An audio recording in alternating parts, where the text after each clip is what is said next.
Warning, this show may contain some crude humor and mild swearing. Listener discretion is advised. The show was produced by Geek Happy Network, creators of the very best in audible oracle entertainment. In other words, podcasts. If you enjoy listening to Smorgasbord, remember to subscribe to the show in Spotify or on your favorite podcast app. Remember to leave a review. We'd love to hear your thoughts.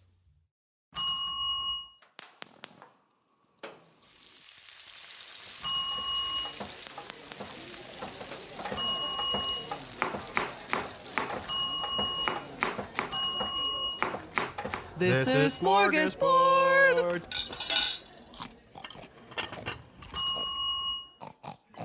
Welcome to Smorgasbord, a show where we explore the rituals, myths, and all things strange about the world of food. I'm Mick.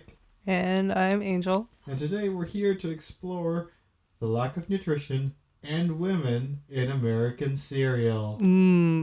Part of your complete breakfast. Part of it. But not complete breakfast. For men. How did we get to deciding on this episode? I honestly don't know. The last month has been a blur, and I've had many conversations where I don't remember, but I remember this one. It's about cereal. It's about cereal. I think it was just one of those things when we were talking about what's an interesting thing about food, and then we realized that no cereal mascots are female. Yeah. I guess in North America at least. Like, I don't remember growing up thinking about it, but then Angel, I think you were the one who pointed it out. Yeah, I was thinking about Fruit Loops, and then Frosted Flakes, and Lucky Charms, and Trix, or any of the other cereals that you've had as a kid. Yeah. They were all represented by boys. Yeah, pretty much. And, well, we went to go find more into it, and okay. I guess we should just get into it. Yes, we'll look into like a little bit of the history of cereal and the health of it, like we always do. Then we'll just probably go ahead and explore some of the mascots of cereal, and then try to see why there really aren't any women in cereal. You sound really stoned right now. Why? I don't know what happened to the tone of your voice, but I think you just threw it out.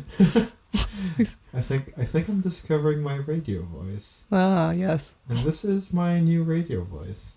Is it because you got some spanking new equipment? Oh, maybe. Maybe I'm hearing my voice and I'm thinking, this voice is better. That's one word for it. Anyway, well, to give you a brief history on cereal. Cereal is essentially just made out of processed cereal grains. Sugar. And sugar. Sugar. Yeah. It's a predominantly American invention, and began as a digestive aid, and then does it make you certain poop? Religious overtones, and then became a sugary snack, and now kind of goes between health food and sweet indulgence. That doesn't really go together. Yeah, it's just weird. It's weird for me that there's a religious history in cereal. I actually didn't know that. I mean, they're kind of bland. Well, yeah. I mean, what's the most bland cereal you've had? Like cornflakes. Yeah. 'Cause it just doesn't taste like anything, and when you put it in milk, it just gets soggy and gross. Or that bread that Catholics eat during. Oh, right, that one. The transmorg substance. We keep going back to that episode, and we still can't figure out how to say it. Transmorgasbord. Smorgasbord. Got it. A cereal also just kind of came from corn and all that. So in North America, the native people from North Americans, or the Indians as they were called back then, found a way to make ground corn edible. Eventually got called grits and became a staple in the southern U.S. Never really gained popularity in the northern states. I love grits. Yeah. I've never actually had grits. Oh, you have to make it with like lard or butter. Oh. That's how you make it good. Does not sound healthy. No, but cereal isn't either, so. It's true. Yeah. Nothing good is ever healthy. Yeah. Oh well. And then food reformers in the 19th century eventually wanted to cut back on meat consumption for breakfast. I don't know why. I mean, who wouldn't want a big old steak right? first thing in the morning? I know my youngest brother, he used to love that steak and eggs in the morning. Every time we'd have IKEA breakfast, or not IKEA, IHOP breakfast, he'd usually order. It's pretty heavy but you know, some countries, they eat their biggest meal in the morning. Yeah. Which makes sense. In the Philippines, we have like a full meal of rice, egg, and sausages and meat stuff and sweet Meat stuff. It's just a whole meal. My favorite stuff. I always find it's always surprising when non-Filipinos are surprised about how much we eat for breakfast. Right, but are the rest of the meals lighter? No. We have that's the way to live life, man. 3 main meals, and then we have snack hours, which really sometimes turn into a meal. So there's definitely been times after lunch, like 2 hours after lunch, where you just kind of want to go get a snack. So you kind of munch a little bit in the leftovers from lunch. Well, I learned something about after lunch things Then you today. Finished your whole High tea. High tea. Oh, It's yeah. after lunch thing. And today, I don't know how anyone can eat after high tea. Yeah, Because I had an experience today. Like, how much did you eat for high tea? It's usually tea, obviously, and then you get 3 tiers of stuff. So you get sandwiches, you get scones, and then you have a tier of dessert. Right. But the sandwiches aren't full size. It's not like a sub. Yeah. It's like little finger size sandwiches. Right. But you end up eating like... But after like a tier, like I ate this 2 scones and then I had a sandwich, Right. and I was done. Jeez. But then I tried to cram more into my mouth, and it was just very sad. It's like I tried to eat the dessert and I couldn't. I'm like, can I have a box? Like, I've had high tea before, but this time I don't know what it is. Yeah. I think that the portions are just much bigger. No, fair enough. Yeah. Or maybe just you guys bought too much high tea food. Is that a thing? I mean, it's a set menu. Like, so if you buy fair high enough. tea for a person, Right. you get a set amount of scones and sandwiches. Right. Fair enough. Well, yeah. But back to cereal, because Yeah, back to breakfast is what cereal. we're talking about. So yeah, I guess back in the 19th century in America, they found that I guess they were eating too much meat, so they're trying to explore different alternatives, vegetarian alternatives, for example. And then later in the century, Seventh-day Adventists based in Michigan. Why didn't they just get Beyond Meat burgers? This was 100 years ago. Well, get with it. But yeah, so apparently Seventh-day Adventists eventually pushed a food reformation that involved breakfast cereals. And that's how it kind of became popular further up north. Was religion forcing a meal on people. Well, I'm guessing it wasn't sugary back then. Not really. So yeah. In terms of a little bit more of the history, in 1863, James Caleb Jackson, Famous white man. famous white man in the New York area, created breakfast cereal from gram flour dough that was dried and broken into shapes that were so hard that they needed to be soaked in milk overnight. This eventually got called granola. Oh, granola. I thought that meant hippies. No, it's that one. I guess it's gram The flour. one that you eat. Yeah, super. I mean, you can also eat people. This sounds disgusting. It's like just flour dough that's just so Was hard. it even baked? Super hard. I mean, look at it. It's a gram flour dough that had to be soaked overnight in milk so you could eat It's it. peasant food. Jesus. Wow. Eventually, Times are hard, dude. Yeah, no kidding. Maybe they did it for God. I don't know. I think they did it to save money, Yeah. as everything is. Yeah. Well, eventually, John Harvey Kellogg, who's a surgeon, Also with a famous white man. health spa. Yeah, super famous. I think that's a more familiar name. Kellogg. Later made a version and called it granola. And then a former patient of Kellogg, C.W. Post, who is also known for Post cereals. Post cereal, exactly, created grape nuts, which would become Grit the first- nuts? Grape nuts. Grape nuts. And he used discounting to try to undercut the Kellogg, I guess. Oh, early cereal rivalry. Yeah. Eventually, Kellogg's younger brother made what's called now made cornflakes, which we very much know from Kellogg, the brand, and they started adding sugar to it and began trying to use that for mass marketing. This eventually was one of the reasons why cereal became such a thing for children, because with the sugar, they realized kids wanted it, and then they started adding in-box prizes, which they found kids enjoying as well. Man, I had some of the best ones when I was a kid. Yeah, so this is one of the reasons why it became a big thing for kids. It was just advertising. Exactly. It was just really marketing and advertising at the end of it all. Nothing really related to health. And then a little bit into how cereal is made. It's made from processed grains, as we mentioned, and fortified with some vitamins and minerals. You usually eat it with milk, yogurt, fruit, or nuts, whatever you want. How it's made is the grains are usually processed into flour and cooked, and then mixed with ingredients like the sugar, the cocoa, and whatnot. The color. Yeah. And water. And then they are then go through a high temperature process that kind of shapes the cereal. It's called extrusion. Not extortion, extrusion. And then from there, the high temperatures cook it and shape it, and then they dry it. They cook it first, and then they dry it. Once it's dried, they then shape it into balls, stars, loops, or rectangles, or just something like the alphabets. Slice. Is there an alphabet cereal? Probably. I don't remember. There's alphabet soup. Yes, there's alphabetties. Yeah. Alphabagettis. Yeah, exactly. But I don't know about cereal. I don't remember. I think there used to be one, but I'm not a big cereal eater. Neither am I. Yeah, I used to eat it when I was a kid. Yeah. But that's because parents put it in front of you. And you're like, okay. I like oatmeal now. Oatmeal. Yeah. Ooh, that's like horse food.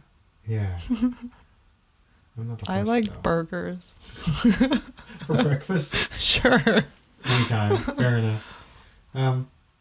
When it comes to the health in cereal, as we mentioned, it's not really the healthiest thing in the world.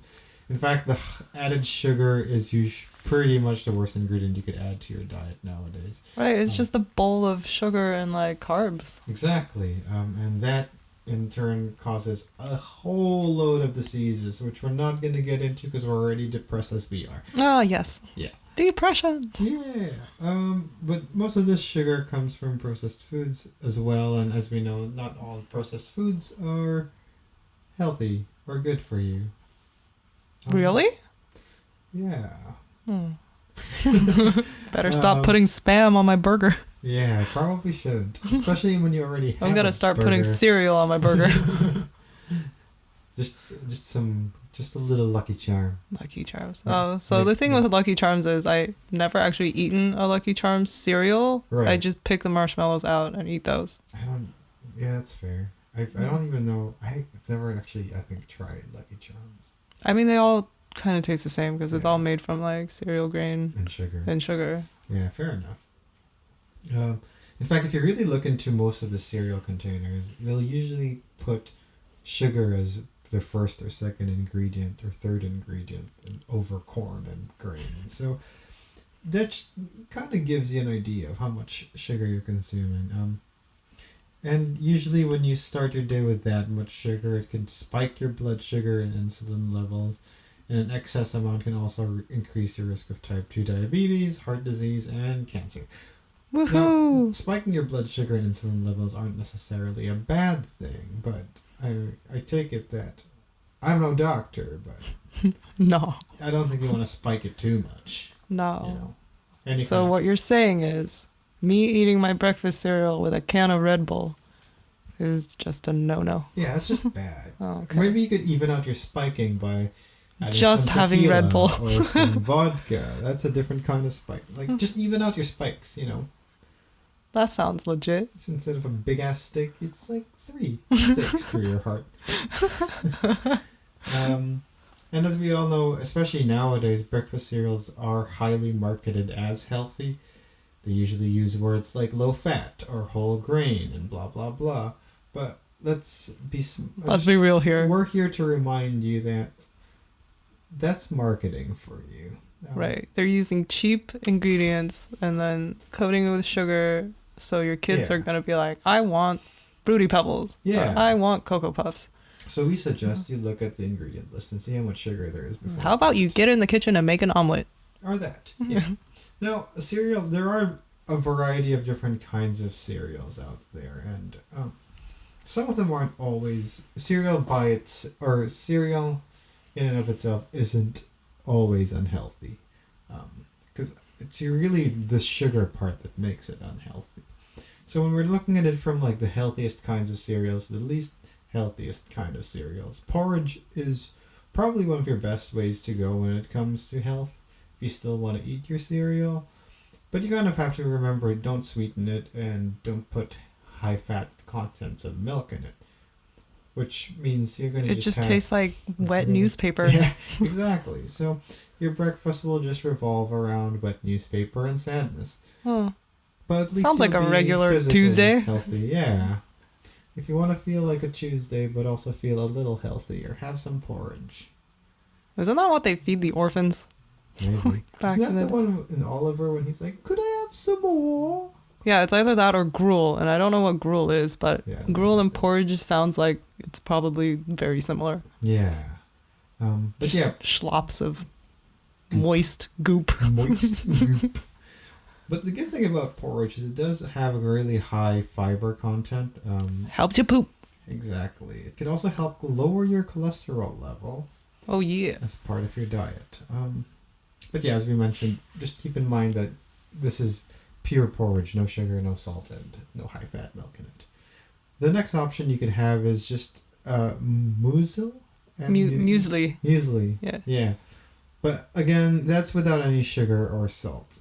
This is also pretty good. You can have a mixture of grains, fruit, and nut with it as well. If you really want to add some sweetness to it, consider putting some dried fruit, which can also add to your fruit consumption limit, diet, whatever. After that, your best bet for health would be the shredded whole wheat cereal and bran flakes. And then we go on to the corn flakes and muesli with sugar. And then obviously the really bad ones for you would be sugar frosted cornflakes or anything that has chocolate on it. All of them. Like, what was okay, it? not all of Kellogg's Crave. Have you ever had that one? I've never had Crave. Or there'd be it's just cornflakes with chocolate inside of it. Whoa. So you would bite into it, and you know those Hello Pandas? Yeah. Yeah, it's pretty much a bowl of Hello Pandas. Yeah, I want a bowl of Hello Pandas. That was my favorite cereal. Well, of course, because it tastes yummy. Exactly. But see, the problem with that is you already have a cereal which is could already be high in fat or sugar, and then you already had the sugar, cramming and you also chocolate have the chocolate to add to that, which means it's just yeah. I'm not gonna lie, that sounds really good. I would like a bowl of Hello Pandas. Yeah. But not with milk. That just makes it soggy. Yeah. So that's just a little bit of information about cereal.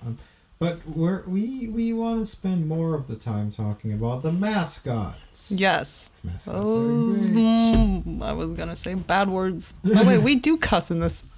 Yeah. Those motherfuckers. Yeah, those cereal mascots. Gosh, it's the worst.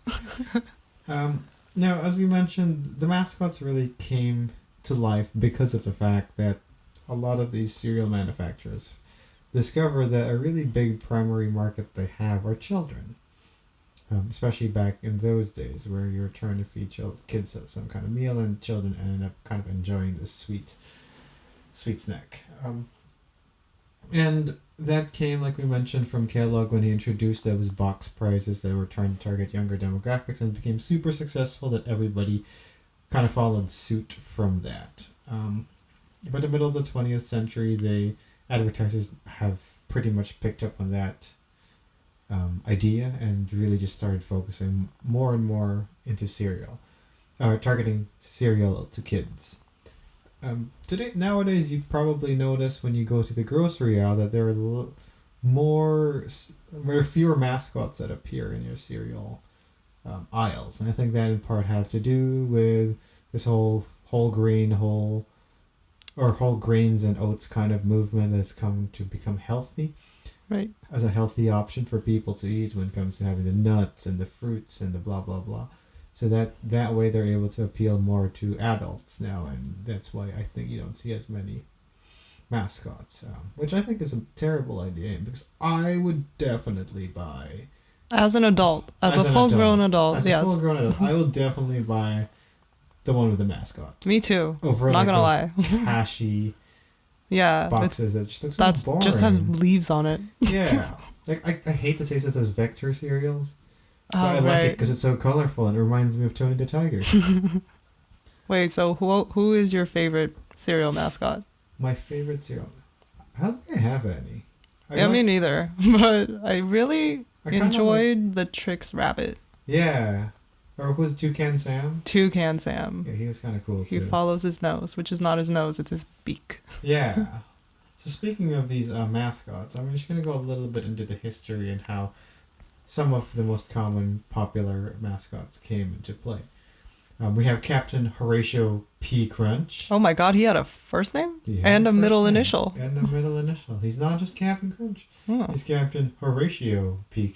Crunch. What does the P stand for? Is that a mystery? It's P-E-E. P-E-E. Yeah. I think He- P-P's P-P's. Yeah, He P-P's. pees cereal. P-P's cereal. That's the history. disturbing, and he might want to seek a medical professional for that. No, it actually is just the letter P. The idea of Captain P. Crunch came from a survey response from kids that said that they hated soggy cereal. So the artist Jay Ward drew the captain, and kind of used this idea of Captain Crunch guarding the crunch of the cereal from the evil barefooted pirate Milk? Jean Lefoot. Oh, if anybody puts their foot in my cereal, Yeah, I'm just why? not going to eat it. That's kind of gross. That you is know? gross. I didn't know about this history. Yeah, so apparently, so You're Captain protecting your cereal from feet. Crunch, well, the guy's name is John the Foot. I don't know if he actually puts his foot in there. That's just what I'm picturing. I think Like a John, dirty, scurvy pirate dipping Yeah. his leopard toes. his leopard toes and creating ultimate sogginess into the cereal. That's a real crime. Yeah, so that's what Captain Crunch is all about. He's this captain who's protecting the crunch. Fun fact. Yeah, I don't know if his name came from his passion for that or just coincidentally was Captain Crunch as well. You know, I've never had Captain Crunch until last week. Really? Or the week before. Yeah. It was at Crafty. Oh. And I'm like, we're Is it about to any do a good? cereal episode. I should taste this. And it's just sugar. It's just tiny little... it was very crunchy. Right. But I also didn't put milk in it. So... I feel like, you need to balance the sogginess, I think Captain Crunch doesn't protect crunch perfection. He has a crunch balance. So slightly crunch, but maybe softly crunched. Yeah. Like Soggy Crunch. Soggy crunch. Maybe his name should be Captain Soggy P. Crunch. Or Horatio Sog Crunch. Moving on to the next one, Rice Krispies. Now, as everybody knows, Rice Krispies is the appeal that they use with Rice Krispies is kind of giving it a crackly sound. Snap, crackle, pop. Snap, crackle, and pop. Exactly. Which then led to the creation of those Snap, specific crackle, characters. and pop. Snap, crackle, and pop. Exactly. I think a big part of that advertising was obviously they were targeting children, so this kind of sound of having the food talk or making it sound like it was talking. Because It's an popping onomatopoeia. sounds. Yeah, exactly. Kind of helped make it appealing to children, because children obviously would not find it creepy that their food is talking to them. But they also like one syllable words. Oh yeah, because also kids are simple, basic bitches. And so eventually they created the idea of these three characters, Snap, Crackle, and Pop, and turned them into these little tiny gnome-looking creatures. Snap was the first one that came out and appeared in a few ads before his brothers Crackle and Pop came. Just like Captain Crunch, when they appeared in 1939, they had their rivals, Soggy, Mushy, and Tushy? Tuffy. Tushy? So the first rival was a foot, and the second one is a butt. But yeah, apparently, the cereal companies love their porno. So yeah, Snack, Crackle, and Pop's rivals is Soggy, Mushy, and Tuffy, who would fight for, obviously, trying to keep again cereal not mushy. This reached quite some success. As we know, we still see Snack, Crackle, and Pop until today in advertising. You know what's funny about Rice Krispies? It's one of the few that doesn't have that, but isn't initially sweet. Yeah. But then we started to make Rice Krispie treats out of them. And those are super sweet. That is just full marshmallow. Yeah. Yeah, those things are so gross, but so good at the same time. I've eaten a few. By a few, I mean a lot. As they still do continue to show up in advertising today as well, Snack, Crackle, and Pop are now the longest running cereal advertising really? Campaign. Wow. In history. Cool, I guess. I guess. But whatever happened to Tushy? They've been defeated long ago. Tushy got a job at Pornhub, and now she's just banking on that. The next one is Trix the Rabbit, your favorite? Yes. Trix was actually originally a hand puppet with the original tagline, creepy. I'm a rabbit, and rabbits are supposed to like carrots, but I hate carrots. I like Trix. It is the least catchiest tagline I've heard. That is very long. That's a terrible tagline. That is, yeah. Whoever wrote this, they should be fired. Rabbits are supposed to like carrots. It's like when you just spout out your thoughts and then it becomes a thing. And maybe, I don't know, they were just also hungover the next day. They're like, yeah, fuck it, send that one. But obviously it resonated because he stayed around. He did. In 1976, we were worried though that the rabbit idea wasn't really working. Well, with that kind of tagline, I guess that made sense. It's very long. You should condense it too. But tricks are for kids. Yeah, something like that, right? What they ended up doing was actually doing this campaign of letting the kids decide whether the rabbit should get a bowl of Trix. That's just cruel. Surprisingly, it became successful that so many kids voted for letting the rabbit have a bowl.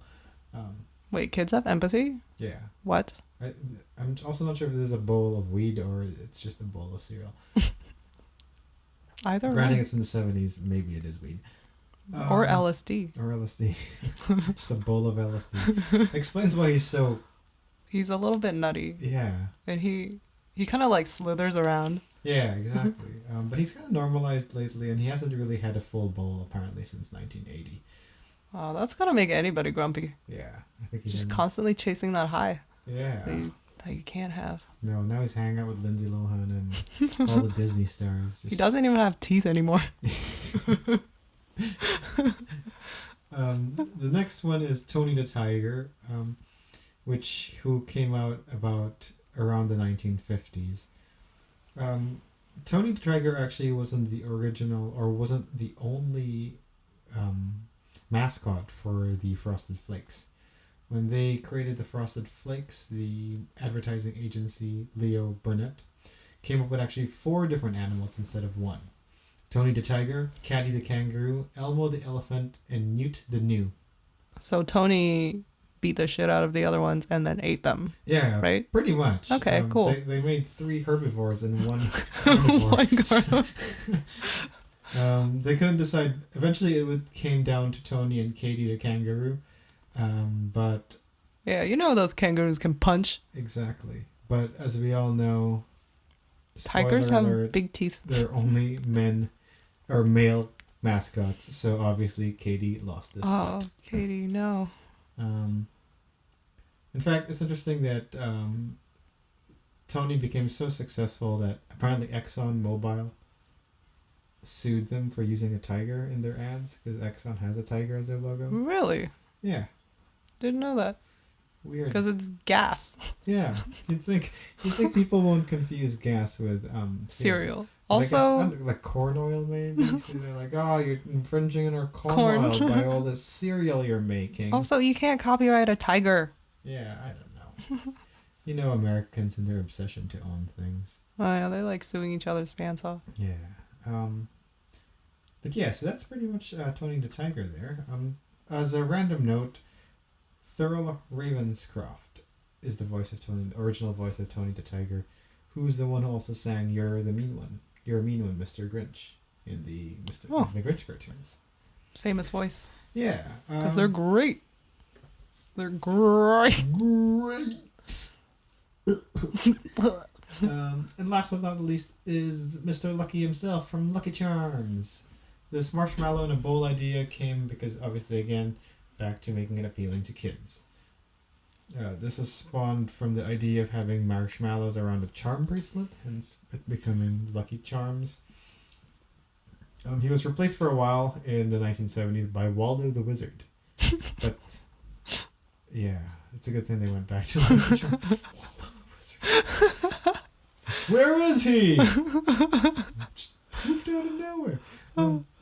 Eventually it evolved and Lucky Charms bracelets, the charms in Lucky Charms cereal eventually evolved from just the yellow moons and stars to now include blue moons and shooting stars and all sorts of different fun stuff. There's like a rainbow, and there's like a leprechaun hat. Leaf thing and a hat. Yeah, there's like a lot of them now. I remember as a kid watching cartoons and there would be a lot of cereal commercials. Yeah. And like they're always saying, now we have a new Lucky Charm. Yeah. Another one. Yeah. Another one. It's DJ Khaled. But I mean, it's just all marshmallows. It's just different colored marshmallows. Yeah, I feel bad for the kid who's collecting all of these, and it's like, oh yeah, it's just this whole collection. And you spill water on it, they just all disappear. I gotta wash these because they're dirty. Did you know you can buy Lucky Charms marshmallows in like 7-pound bags on Amazon? Oh Jesus, that's disgusting. No, but then you don't get the rest of the shit that you don't want to eat anyway. Yeah, I think you would be okay. That's what I'm gonna spend my gift card on. Just all of that. Let me know when you buy it. We'll make a video thing of you. It was down to that or like a very hoey costume for Halloween. So I don't know. One of them's gonna take priority. Well, I mean, if it's a hoey costume, you're not gonna. Less is more, right? So just. Well, yes, but less also costs money. Fair enough. Interestingly, for Lucky Charms is Arthur Anderson, the original voice of Lucky Charms actually was the voice for 9 years. 29 years? Not Irish. Not Irish. Yeah. Fraud. Yeah. Lucky Charm is a fake. Not so lucky now. Wait, did you say 29 years? Yeah, he was the voice of Lucky Charms for 29 years. That's older than a lot of people I know. Yeah. Pretty much. So yeah, as you can see, there's one thing that keeps all of these mascots in common, that they're all just male mascots. Yes. So we tried to find out a little bit why that's the case, and I think it's just a sexist time when they were all made, and they never.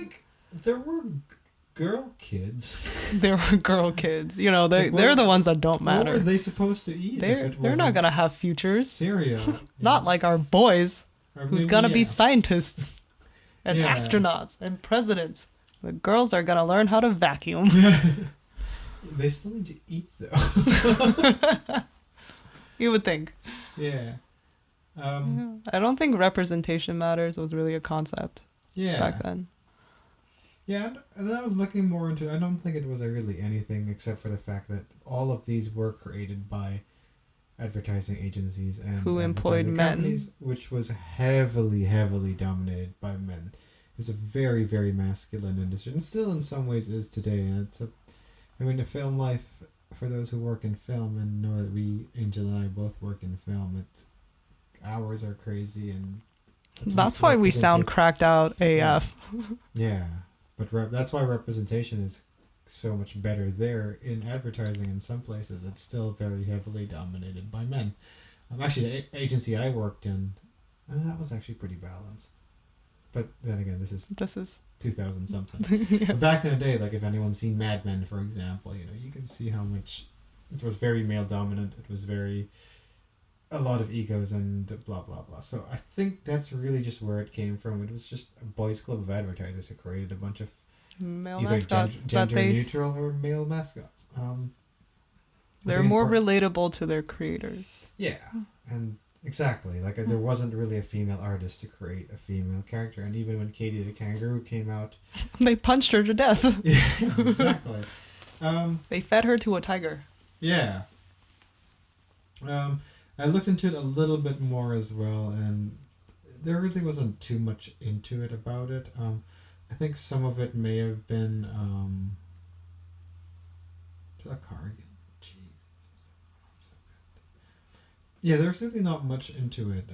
There were some things about looking that you don't get nutritional advice from women. I thought that was just a little too far out for a character or idea.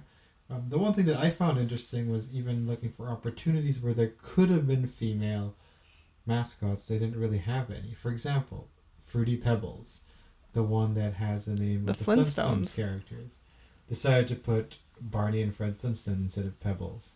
Of course, Pebbles. Yeah, but they still call it Fruity Pebbles.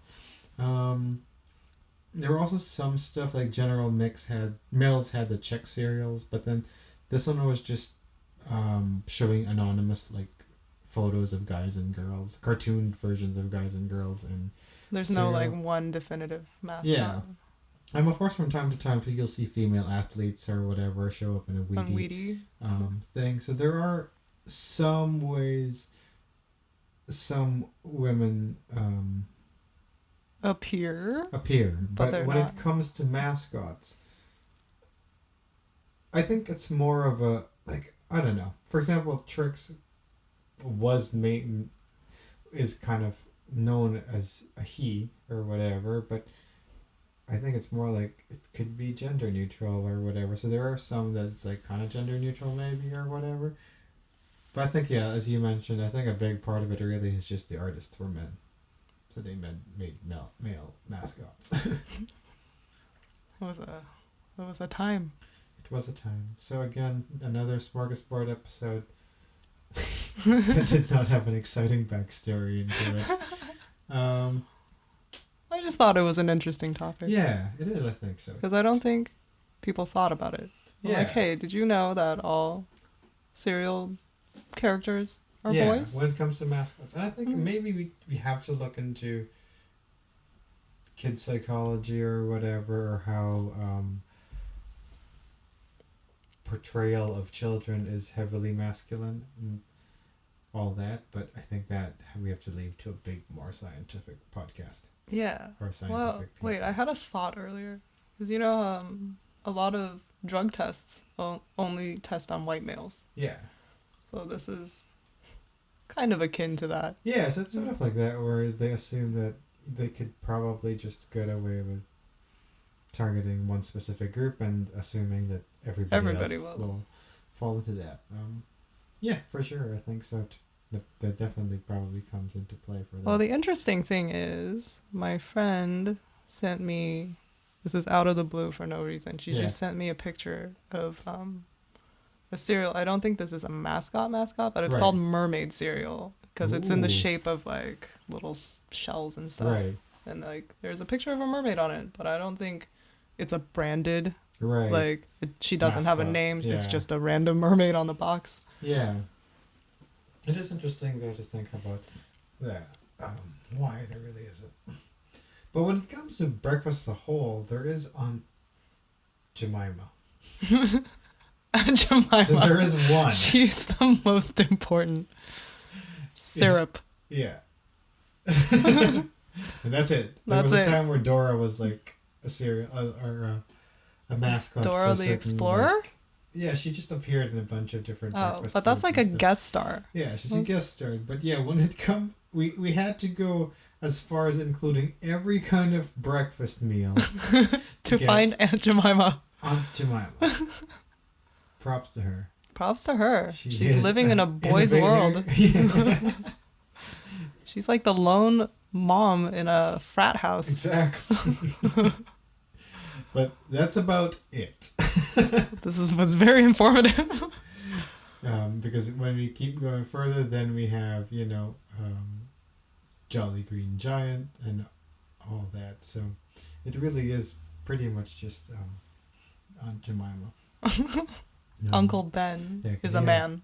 The Pillsbury Doughboy, Boy. Chester Ooh. Cheetah, Oh. Charlie the Tuna, There's a Vlasik's tune. Pickle Oh, Stork. wait. Those are all They're all males. boys. But there are actually a few, to be honest. I mean, there is like Mrs. Butterworth and all that. But yeah. It's interesting that, cooking is traditionally like a woman's job. Yeah. Yet all these food-related mascots are all Yeah. men. But see, I think that's where it really comes into play too, in that you don't really cook cereal. Right. So it became this like this would be my theory to why maybe it's so interesting that- easy that even a man can do it. Yeah, maybe it is that like they're targeted to. It's a very masculine thing because there's no cooking involved or whatever. It's like grilling in the barbecue versus cooking in the kitchen. That's not back cooking, in the day that's or something. grilling. Propane. Exactly. So maybe that's a big part of why it became cereal. It got tagged as a masculine thing. Like even now, I feel like a big reason why cereal became feminine nowadays is because it became a health thing. We're looking into making it a little bit more healthier for people and blah blah blah. But yeah, that's really all I had for this. Yay! Yeah. I guess a big question. We go back to the question of, is any of this taste good? Heck yeah. Some of them do. Yes. Oh, I want to mention a really cool cereal thing that Yeah. I've seen. Do it. So, I don't remember when this was. This was a while ago. There was some kind of like fair. I don't really remember what kind of fair it was, carnival prizes Right. or whatever. And the sidewalks leading up to it, they put a bunch of Fruit Loops Okay. to like give a cut to like make, arrows pointing a specific direction. Right. And then they stomped on it. So Oh. it looked like really cool sidewalk art. What? So it looked like chalk, but like upon closer inspection, you realize it's actually stomped cereal. That's so cool. So it was pretty cool. Maybe they just ran out of chalk. Probably. Some guy And was some walking genius with was a like, box hey, of- look. Oh shit, we ran out of cereal. Joe, what do we do? He's like, you could use this one. I got a bowl of Fruit Loops. Fruit Loops. I mean, somebody meticulously laid it down in a Right. color pattern That's and then cool. stomped on it. So Oh, that would be a lot of work. that was a lot. It's like pixel art. Yeah. Ooh, that'd be fun. Yeah. Should we go stomp some cereal? Yeah, let's go stomp some cereal. Sounds good. Before that, what are you eating? What have you been eating? Aside from my high tea, Yeah, aside from your high tea. I have not been eating. Busy on set, you can't even have time to eat. Nope. Yeah. My high tea, though, let me just tell you, was really good. Yeah, was it good? Okay, so what kind of sandwiches did you get? Hell if I know what they were called. Yeah, but Yeah, there was so it's at the Fairmont, Yeah. which is where I got my high tea. They have themes that they rotate. Right. So What's the theme the on this theme, one? I want to say I forgot what it's actually called, but Right. I'm gonna call it colonialist tea, because Isn't all high tea colonialist tea? I mean but this one in particular because everything was slightly curry flavored and there were Right. pakoras Oh, interesting. and we had like a lobster pakora as Right. part of the sandwich tier. Okay. And there's another curry sandwich and I can't tell you what else was in it, but it was very good. It had like Oh. candied nuts on top. Ooh, Yummy. that sounds super fancy. It was super fancy. I felt like a hobo. Just like, okay. Yeah. haven't- Like I haven't haven't even brushed my showered hair today in yet. about 2 weeks. Like, what's that smell? Is that olives? It's the curry. It's the curry, right? It's the curry. Not the olives. There are no olives. Oh, There are no olives. you know what? Yeah, maybe it is just a sandwich. Is that old mayo? Maybe mayo. Oh, wait. Stale? Let me just tell you about one of the desserts that I managed to fit into my tummy. Right. Because when we got to the dessert tier, I was already beyond full. Yeah. But it's gulab jamun, which is an Indian Right. dessert that's like a milky fried dough ball. Yeah. they cut it in half and they put it on a cheesecake. What the heck? It was amazing. Mm, Scrumptious. that sounds Heavenly. Great. Yum. It was great. Yum. Yeah, I wish I had more of that particular one. But now I have tons of takeaway Other stuff. that's waiting at home. Nice. And none of them is that gulab jamun cheesecake. Because everyone ate it all? Yeah. No, fair enough. That's fair. Yeah, I just had tacos. There's some burnt Like a nachos peasant. downstairs. And burnt nachos, yeah, because my brother put like $3.75 for. He put it on broil? Yeah. Did you know that I used to not know the difference between broil and bake? So I would just put everything on broil. Oh, And then things got very, very crispy. why is everything so cooked on the top but not on the bottom? Oh, I got Weird. skills. It's fine. I had a friend who couldn't cook, shake, and bake, so. Oh, that's sad. Well, I tried to shake and bake like zucchini sticks before. Let me just tell Yeah. you, it doesn't work. That sounds doesn't gross. stick. Yeah, I don't think it would. I just wanted zucchini sticks, huh? Yeah, I think you have to put a batter in it, and then the Yeah, it can't go dry. crumbs. Yeah, you can't just dry Coat. coat Coat that can't zucchini. just dry crumb a zucchini. Come on. Good lord, I tried. Okay. Anyway, that's our. Oh god. I think maybe next episode we'll do better, but probably not. Oh, yeah, I'm not promising anything. Thanks to our one listener, Phil. Wait, Nick also, shout out. Oh, shout out to Nick. Nick and Phil, our grandparents of film, listening to their two To children. us screw up repeatedly. But hey, we have better equipment now, so maybe it'll sound better at least. It'll sound better as we fuck up. Our fuck ups sound crisp Yeah. and delicious. Crispy fuck ups, just like cereal. Oh, yeah. Anyway, bye, I guess. Bye.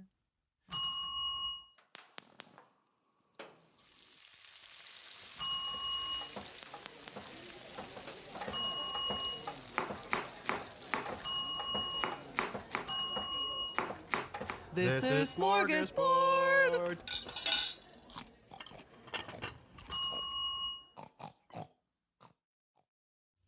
Have a food-related ritual, myth, or something strange you want us to explore? Send us a message through Facebook at Geek Happy Network. We'd love to hear from our fellow foodie listeners. And while you're there, remember to subscribe or follow us too. This show was created by Angel Lynn and Mick Narciso, hosted by Angel Lynn and Mick Narciso, editing by Mick, and logo by Angel. Thanks for listening. For more GHN shows like the Monster Slayer's Guide to Slaying Monsters, come give us a listen at geekhappynetwork.com or look for us on your favorite podcast app.